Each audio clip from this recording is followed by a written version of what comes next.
Hello, my friend. You have summoned once again Dr. Scapula, and you want the power of eternal unlife.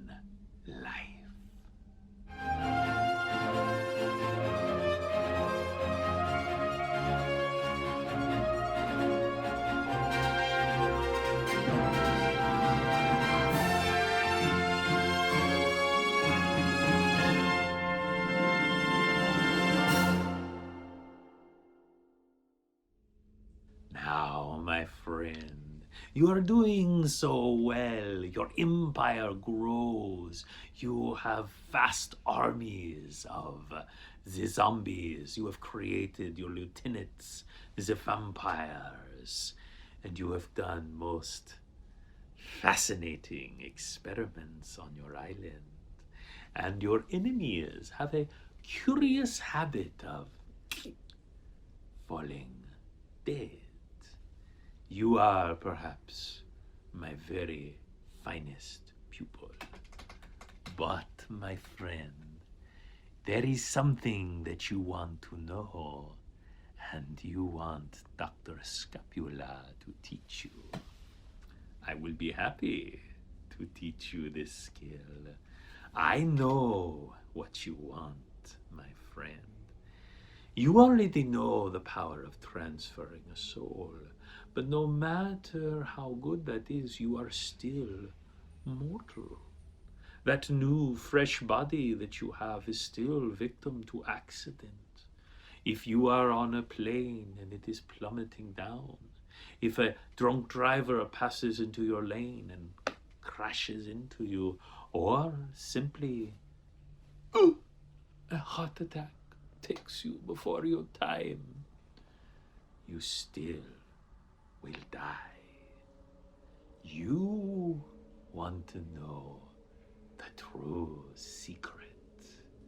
You want to know the secret of eternal life. Back when we first were working together, back when I talked to you about creating zombies, I told you there was a third thing that you could create. And I told you that it would come at a cost.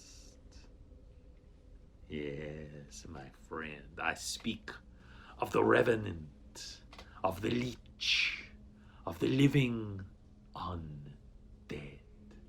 Now, certainly you could command one of your vampires to make you into a vampire. That would give you eternal life, but you would find that unsatisfying. One, you would find that any necromancer could command you to destroy yourself. That would be no good. And vampires, for all their great strength, have limitations as well. Running water, are you kidding me? Being killed by a rainstorm? Ridiculous for one such as yourself. You want the power of eternal life. Dr. Scapula can give it to you, and for only the tiniest fragment of your soul. You want to know how to have this power. It is simple, my friend. All you must do is take your soul and save it in a reliquary. Now, the reliquary has many names. You may have read these novels that were popular just recently, and they would have called it a Horcrux. But this is an ancient idea because it has existed as long as there are the necromancers. And let me tell you, my friend, that is a very, very long time. If you would be immortal, there is a lengthy ceremony. It takes 3 solid months, and it ends on a full lunar eclipse. It must be timed perfectly. It must be uninterrupted, but You have an island here where you will be uninterrupted. It requires many components from all over the world that you must obtain. Rare spices, strange and exotic creatures whose eyes and tails you will need. These are but trivialities that I will tell you, but you must have all of them, and you must set them into motion throughout this 90-day window that culminates on the lunar eclipse. And on that night, when you look up, you will see the hidden moon, the blood moon that is at the heart of all necromancers. And it will speak to you. It will ask you if this is truly what you want. And if you say yes, what you will be able to do is remove your soul. Now, this would normally kill you instantly, but the ceremony will sustain you. Think of it like a shield keeping your soul from leaving, and you will transfer it into the reliquary. And you, my friend, will become a lich. Now, yes, it is true that you will now be one of the undead. And as such, there will be certain things you can and cannot do, but you will have so much more power than the vampire. You will still be able to go out into the sunlight, though your powers will be diminished during the day.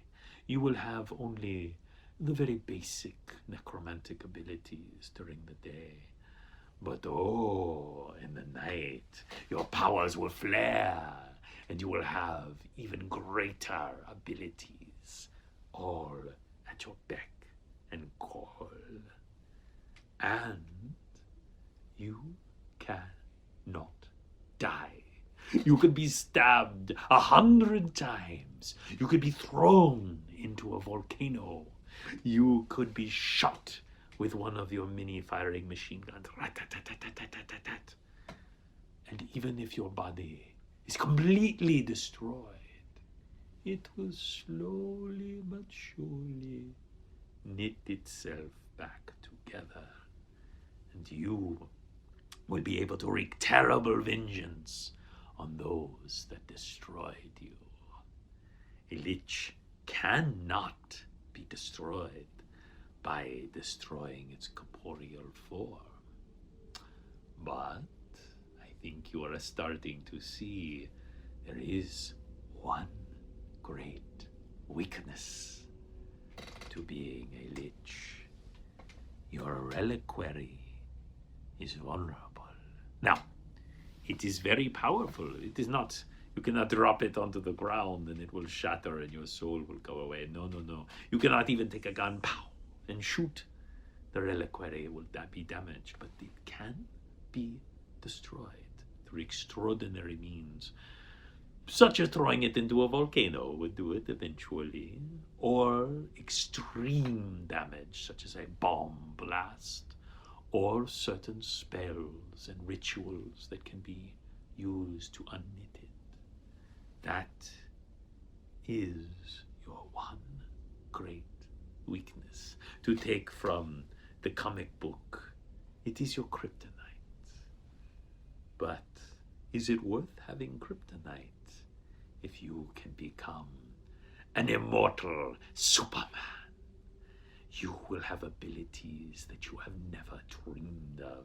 You will be able to pass through solid objects. You will be able to breathe in the depths of the ocean. No one will be able to bar you entrance, and only the strongest necromancers could keep you from their lair. Now, the question is, what do you do with your reliquary? There are two schools of thought. One, find a place where no one could ever find it. Find the deepest, darkest ocean. Seal it, and then seal it, and then seal it again, and send it down and bury it deep in the Mariana Trench.